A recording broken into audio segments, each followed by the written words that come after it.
정부가 내년에 우리 경제 2.4% 성장 목표를 제시하면서 경제 상황 돌파라는 표현까지 등장했습니다. 네, 절박한 각오를 내년 경제정책 방향에 담았다는 평가가 나오는데요.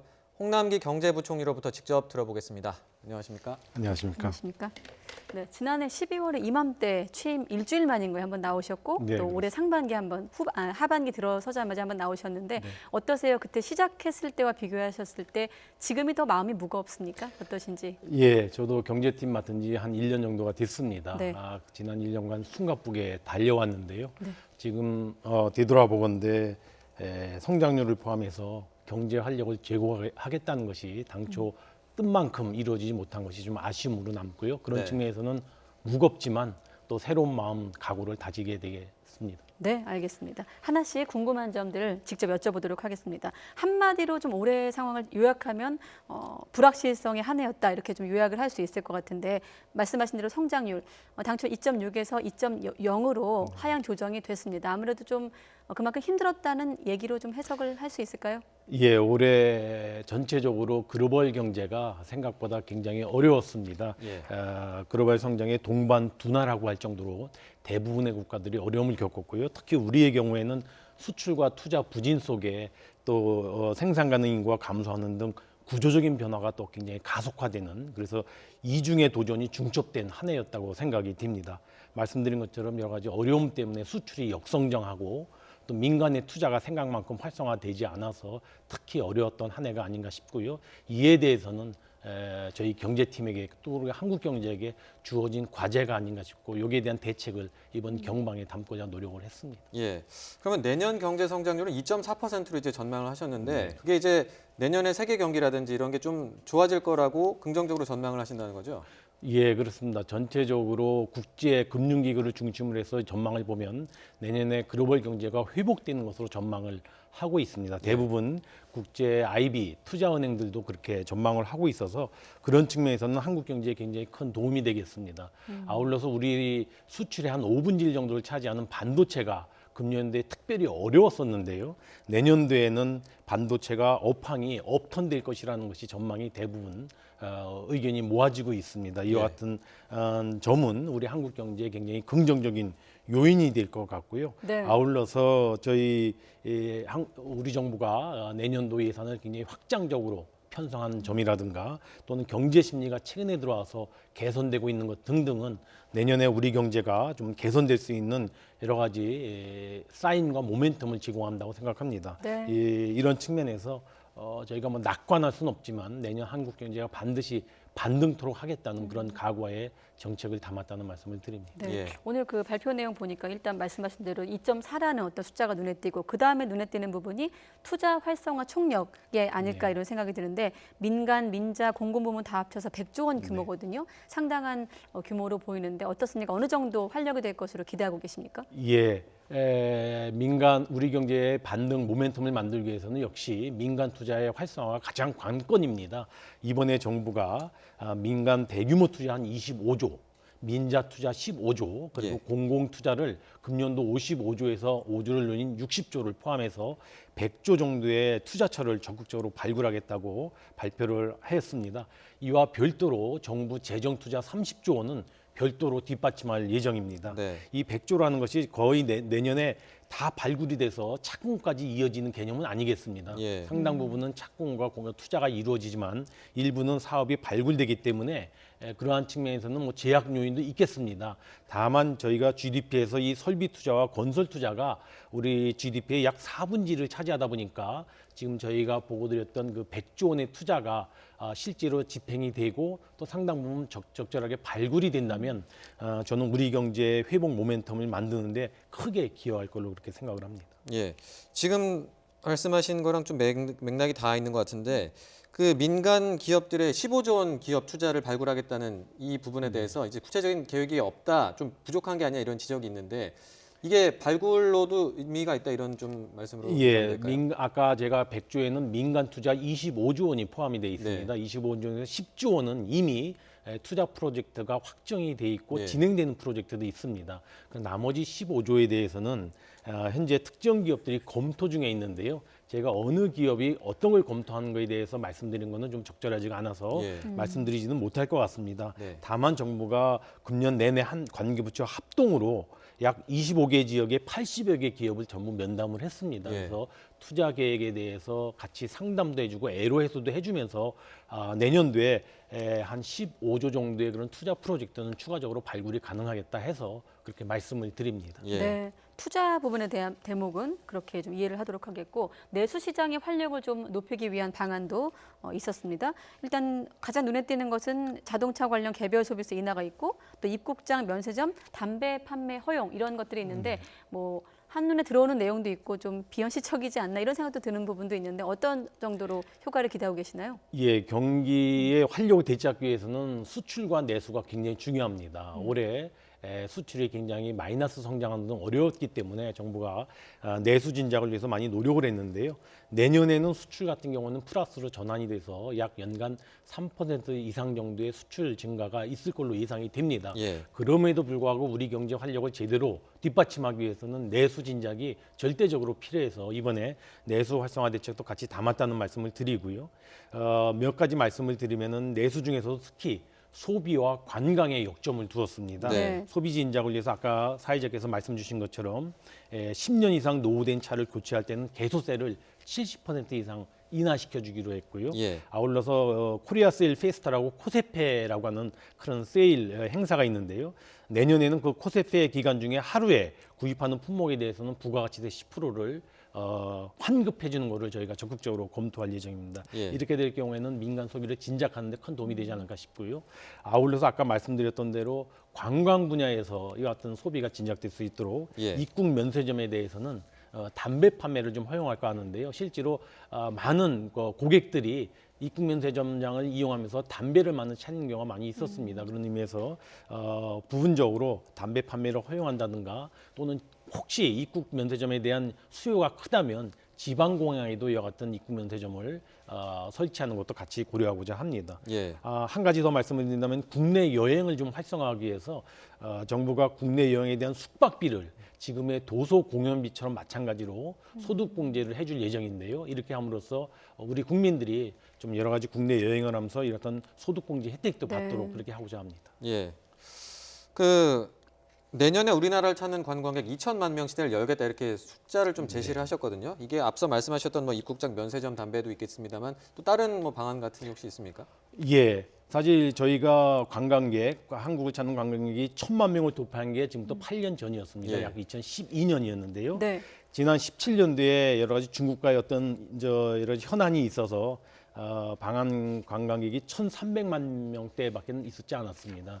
조금씩 올라가면서 금년도에는 약 1,740만 명 정도가 될 걸로 예상이 되는데 저희가 내년도에는 반드시 2천만 명이 되도록 하겠다 네. 해서 이번에 2천만 명 시대를 열겠다는 이 포토를 좀 같이 가졌고요. 예. 특히 이와 같은 관광이 중요한 것이 저희가 취업 유발개수로 보면은 제조업이 10억을 투자해서 8.8명인 반면에 예. 서비스업은 17.3명. 근데 관광업은 18.9명으로 가장 고용 창출 효과가 높은 분야가 이 고용 효과도 관광업입니다. 높다. 그래서 내년도에 이와 같이 2천만 명 시대를 열기 위해서 비자 제도를 좀 개선한다든가 입국을 좀 수월하게 하기 위해서 그다음에 K-팝이라든가 K-뷰티와 같은 소위 이 K-컬처를 갖다가 적극적으로 활용해서 방한관광객을 유도한다든가 또는 의료관광을 활성화하기 위해서 온라인 의료관광 플랫폼을 적극적으로 운영한다든가 해서 외국의 많은 관광객들이 한국을 방문을 하도록 하고요. 예. 특히 이번에 더 추가적으로 말씀드린다면은 한 번 왔다 간 방문객이 다시 한번 한국을 재방문할 수 있도록 다시 한번 재방문의 유인을 제공하는 데도 정부가 많은 노력을 했다는 말씀을 드립니다. 2천만 명 시대 그 안에는 아무래도 좀 내년에는 한일 관계가 지금보다 좀 개선될 거라는 것도 감안된 개선된다면 전망인가요? 더 큰 도움이 될 것 같습니다. 그리고 그런 방향으로 가야 될 걸로 생각을 합니다. 예, 알겠습니다. 또 한 가지 눈에 띄는 부분이 바로 SOC 투자 확대 부분이 아닐까 싶은데 사실 취임하시고 가장 많이 또 질문 받은 대목 중에 하나가 SOC 투자 부분일 텐데 사실은 좀 기조가 바뀐 거거든요. 지금 현재 기조에서 내년에 많이 바뀌는 건가요? 예, 사실은 이 건설 투자라는 것이 우리 네. GDP의 약 15%, 그러니까 한 7분지를 차지하기 때문에 굉장히 중요한 파트입니다. 네. 다만 지난 3, 4년 전에 그 건설 투자가 평균을 상회하는 건설 투자가 집중적으로 이루어지면서 지금 구조적 조정 국면을 맞이해서요. 네. 작년도도 그렇고 올해도 그렇고 내년도에도 건설 투자가 마이너스가 될 거로 저희는 예상을 합니다. 네. 그런 측면에서 정부가 비록 인위적으로 이와 같은 경기 부양 대책으로 SOC를 사용하진 않겠다고 얘기를 드렸던 것이고요. 네. 지금 정부 예산에 반영돼 있는 것, 그걸 중심으로 해서 공공 부분이 그와 같은 건설 투자의 부족분을 메꿔주는 것은 저는 당연히 필요하다고 봅니다. 내년도에 정부 예산 중에서 SOC 투자가 23조 2천억 원이 반영이 돼 있습니다. 예. 이 23조의 SOC가 잘 활용되도록 하고 아울러서 생활 SOC도 금년도에 8조였는데요. 내년도에는 10조 4천억으로 대폭 늘렸습니다. 네. 아마 지역 경제에 크게 도움을 주면서 저는 이 SOC 기능을 할 수 있을 걸로 생각이 되고요. 아울러서 저희 정부가 발표했던 금년도에 발표했던 30만 호 신도시 공급 계획이라든가 주거복지 로드맵상의 105만 호 공급 계획 중에서 이와 같은 물량들을 내년도에는 조금 당겨서 투자함으로써 이와 같은 건설 투자의 부족분을 좀 메꿔주고자 그런 역할을 강화하고자 합니다. 예. 그 앞서 저희가 리포트에서도 전해드렸습니다만 그 현 정부 경제 정책의 상징이라고 할 수 있는 소득주도 성장이라는 표현이 이번 발표 때는 빠졌다고 하던데 이게 정책에 좀 변화를 의미하는 건가요? 어떻게 받아들여야 합니까? 예, 저도 아까 TV 내용을 봤습니다. YTN의 보도를 봤습니다만은 소주성 용어가 빠져 있다는 의미가 저희가 올해 발표했던 그 경제정책 방향에 보시면 4가지 큰 정책 카테고리를 갖고 정책을 담았는데요. 네. 세 번째에 있는 포용 기반 강화가 바로 전부 내용이 소득주도 성장 내용이 되겠습니다. 네. 저희가 사실 소득주도 성장이라는 용어를 쓰다 보니까 문재인 정부의 성장 정책이 오직 소득주도 성장에 의해서만 되는 걸로 많은 오해가 있어서 저희가 포용 강화라는 측면으로 대변했다는 말씀을 드리고요. 예. 정부로서는 이 혁신적 포용 국가를 실현한다는 의미에서 소득주도 성장, 혁신 성장, 공정경제 3축은 그대로 착실하게 견지해 나가고 있다는 말씀을 제가 드립니다. 그렇다면 포용 기반 확충이라는 단어만 바뀌었을 뿐이지 소주성의 어떤 철학은 가지고 가는 건가요? 소주성 정책에는 크게 저희가 4가지로 저희가 구성을 하는데요. 네. 일자리 창출, 일자리를 제공해서 소득을 제공해 주겠다. 예. 그리고 시장 안에서 저소득, 저임금 근로자에 대해서는 임금 기반을 좀 강화시켜 주겠다. 또 생계비를 경감해 주고 사회 안전망을 강화하겠다는 이 4가지가 핵심 요소인데요. 네. 이와 같은 4가지 내용들이 포용 기반 강화라고 하는데 잘 녹아 들어가 있고요. 다만 최저임금이라든가 52시간 근무제처럼 약간 시장의 기대보다도 속도가 빨랐던 부분은 이미 정부가 정책 보완을 하고 있고 앞으로도 시장의 수요라든가 이런 걸 감안하면서 정책적 보완을 병행해 나갈 예정입니다. 예, 알겠습니다. 알겠습니다. 이제 저희가 좀 부동산 대책 이야기를 좀 해보겠습니다. 최근에 12월 16일에 부동산 대책이 또 종합 대책이 발표가 됐는데 예측하지 못할 정도로 초고강도 대책이다 이런 이야기가 나오고 있습니다. 그만큼 이 대책에 좀 기대하는 바가 크다고 볼 수도 있을까요? 예, 사실 이번 대책 내용이 시중에서는 예측하지 못하게 갑작스럽게 발표가 됐다고 했지만 정부로서는 그동안의 관계부처 간의 긴밀한 내부 협의를 해왔습니다. 네. 주로 일요일 날 협의를 많이 하고 조찬 형태로 많이 협의가 돼서 노출이 안 됐다고 말씀을 드리고요. 예. 이번 대책은 특히 고가 주택을 대상으로 해서 투기 수요를 근절하고 실소유자에 대한 요건을 좀 강화하고 그래서 도심 내 주택 공급도 같이 확대하는 그런 수요와 공급 측면의 대책을 저희는 뭐 같이 발표했다고 그렇게 생각이 됩니다. 이 대책으로 인해서 시세 차익을 노린 그 같은 투기적 수요가 줄어들고 또 시장의 어떤 불안 심리가 완화된다면 저는 주택 시장의 가격 안정이 이번 대책으로 인해서 있을 것으로 그렇게 기대를 합니다. 네, 공급책도 함께 포함시켰다고 하셨지만 일단 시장에서는 수요만 규제하는 것은 시장 논리에 좀 어긋나지 않는가라는 비판의 목소리도 뭐 많이 들으셨을 것 같습니다. 어떻게 좀 판단하고 계세요? 예, 이번에 대책에 어떻게 보면 많은 방점이 수요 억제에 있다는 것도 뭐 저희도 그렇게 부인할 수가 없을 것 같습니다. 네. 다만 저희 대책에 자세히 보시면은 주택 공급 대책도 같이 포함이 돼 있다는 말씀을 드리고요. 예를 들면은 저희가 신도시 30만 호 공급과 관련돼서 내년에 15만 호 정도는 조기에 사업 승인이 이루어지도록 그렇게 대책을 추진할 예정이고요. 예. 아시다시피 지난번에 분양가 상한제를 적용하면서 관리처분 인가를 받은 한 50여 개 단지 6만 5천 호에 대해서는 저희가 분상제를 갖다가 6개월 유예를 해줬습니다. 예. 그래서 이와 같이 유예받은 단지에 대해서는 조속하게 재건축 사업이 진행되도록 하고 또 아울러서 가로주택 정비 사업이라든가 중공업 지역에 대한 대책이 조건을 완화해서 이 분야에 있어서 주택 공급 비록 소규모가 모아진 거더라도 주택 공급이 이루어질 수 있도록 같이 대책을 병행했다는 점을 말씀을 드립니다. 예. 그 이번에 대책이 어쨌든 투기를 강하게 잡겠다 이런 취지인 건 알겠는데 그런데 서울 같은 경우는 집값이 가장 비싼 집부터 줄을 세웠을 때 중간 가격이 뭐 9억 원에 육박할 정도로 비싼 상황인데 이게 이제 대출 받아서 집을 사려는 실수요자들은 이 불이익을 피할 수 없다 이런 지적도 있거든요. 어떻게 생각하십니까? 예, 이번 대책의 내용을 자세히 보시면요. 사실 아까 말씀드렸던 제가 고가 주택 중심이라고 했는데 특히 지역적으로도 투기 과열 지구가 대상이고요. 아울러서 이 고가 주택을 중심으로 해서 주택 이 자금이 이 과도하게 이와 같은 시장으로 흐르지 않도록 하겠다는 내용.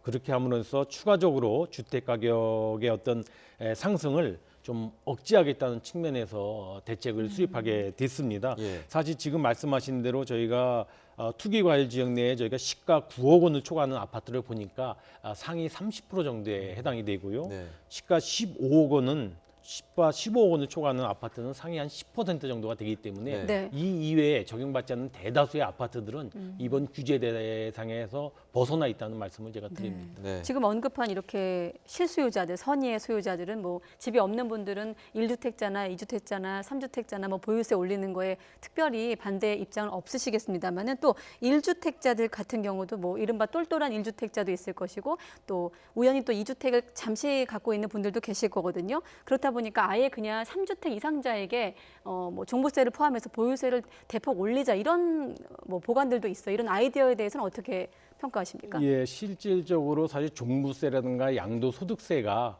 1가구 1주택에 대해서는 굉장히 낮게 적용이 된다든가 아니면은 공제 금액이 커서 큰 네. 부담이 없는 상황입니다. 아무래도 고가 주택의 경우에 그 같은 종부세라든가 양도세 부담이 큰 편이고요. 지금 사회자가 지적하신 것처럼 3주택 이상을 가진 사람에 대해서 그 같은 세금을 더 중과하는 것이 어떠냐는 말씀을 주셨는데 네. 우리의 종부세 체계는 사실 주택 수라기보다는 보유하고 있는 주택의 가액의 합계액을 기준으로 해서 하기 때문에 지금 말씀하신 대로 하기에는 굉장히 현실적으로 어려울 것 같고요. 이럴 때면 뭐 세 채니까 30%, 네 채니까 40% 이런 것보다는 그럴 경우에는 네. 이제 주택의 가액이 반영이 안 되기 때문에 작은 주택을 몇 개 갖고 있는 지방에 계신 분들은 주택을 몇 채 있다고 해서 일방적으로 중과되는 현상이 발생하기 때문에 네. 제가 보기에 거기에 대해서는 세정당으로서는 굉장히 신중하게 검토할 수밖에 없다 이렇게 생각이 됩니다. 예. 알겠습니다. 그 최근에 그 청와대 뭐 대통령 비서실장도 그런 이야기를 했고 예. 부총리께서도 고위공직자 같은 경우에는 집을 가급적 한 채만 가지고 있는 것이 좋겠다 이런 이야기를 하셨다고 하는데 이게 좀 개인의 재산권을 침해하는 건 아니냐 또 이런 지적도 있는 것 같습니다. 이 부분은 어떻게 또 생각하십니까? 현장에서 어느 정도 공감대가 형성되어 있는지도 좀 궁금합니다. 네. 예, 사실은 주택이라는 것이 이 사람이 사는 곳이지 어떻게 보면 이 차익을 노리기 위한 불로소득을 얻기 위한 그런 거래의 대상으로 보는 것 자체가 예. 지금과 같은 부동산 시장에 불안정을 가져오지 않았나 싶고요. 그런 의미에서 이번에 청와대에서 2주택 이상을 갖고 있는 고위공직자 비서관급 이상입니다만은 에게는 권고를 해서 가능한 한 한 채를 한 채만 보유하고 팔았으면 좋겠다는 네. 권고가 있었고요. 예. 이거는 제가 보건대 청와대가 국민 감정을 감안해서 공직자가 솔선수범하지 않는 저는 그런 취지를 읽힙니다. 예. 이 사안과 관련돼서 내각에서도 소위 장차관급의 고위공직자라면 저는 청와대의 그 같은 취지에 같이 뜻을 달리할 수 없지 않느냐. 그거는 저는 뭐 청와대의 같은 의지가 확산되는 것도 중요하지만 역시 고위공직자로서 국민 감정과 또 그 같은 측면을 고려하지 않을 수 없다고 생각이 되고요. 예. 물론 제가 말씀드릴 때도 사견임을 전제로 말씀을 드렸고 개인에 예. 대해서 강요할 수는 없을 것 같습니다. 그러한 취지를 감안해서 고위공직자라면은 바람직하게 대응하는 것이 저는 소망스럽다 이런 측면에서 말씀드렸다고 네. 생각을 합니다. 국민의 네. 눈높이를 좀 맞추기 위한 네, 의지로 해석하고 계시다. 자, 그리고 항상 계속 이제 보면 규제 혁신도 강조해 오셨는데 타다 금지법 같은 어떤 공유 모빌리티 문제를 보면 시장에서 여전히 반발이 거세게 일고 있거든요. 뭐 보도도 계속 나오고 있고 이 방향은 지금 어떻게 잘 가고 있다고 보십니까? 예, 이 타다 문제가 연초부터 상당히 큰 사회적 관심과 쟁점이 있었습니다. 최근에 입법이 국회에서 되면서 타다 금지법이라고 해서 많이 보도가 됐는데요. 저는 타다 금지법은 정확한 표현은 아니라고 봅니다.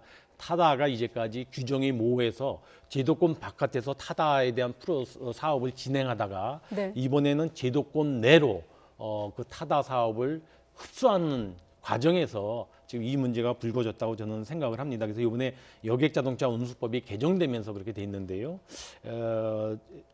엄밀하게 의미한다면은 타다의 그 사업이 어떤 플랫통 운송 사업으로서 이와 같은 제도권 내로 들어오면서 정상적으로 사업할 수 있도록 그렇게 됐다는 측면을 좀 이해해 줬으면 좋겠고요.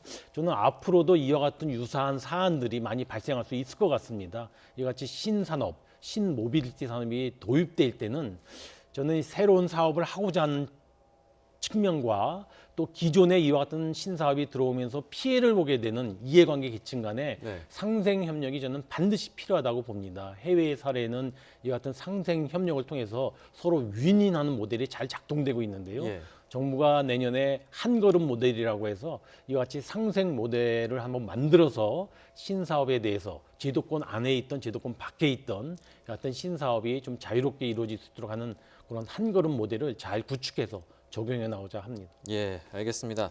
마지막으로 질문을 좀 하나 드리겠습니다.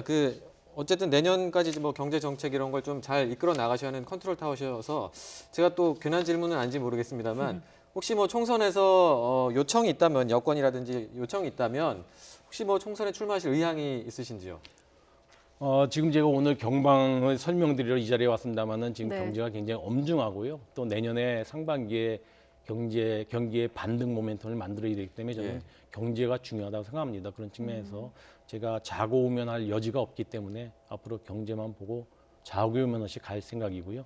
사실 정치에 대해서는 저 개인적으로 그렇게 큰 뜻이 없다는 점을 네. 누차 말씀드렸다는 아무래도 얘기죠. 이낙연 총리의 거취와 맞물리면서 관심이 있기 때문에 저희가 끝으로 질문을 드렸지만 경제에 집중하시겠다는 의지를 끝으로 듣고 마무리 짓도록 하겠습니다. 네, 알겠습니다. 지금까지 홍남기 경제부총리와 함께했습니다. 오늘 말씀 고맙습니다. 네, 네, 잘 감사합니다. 들었습니다.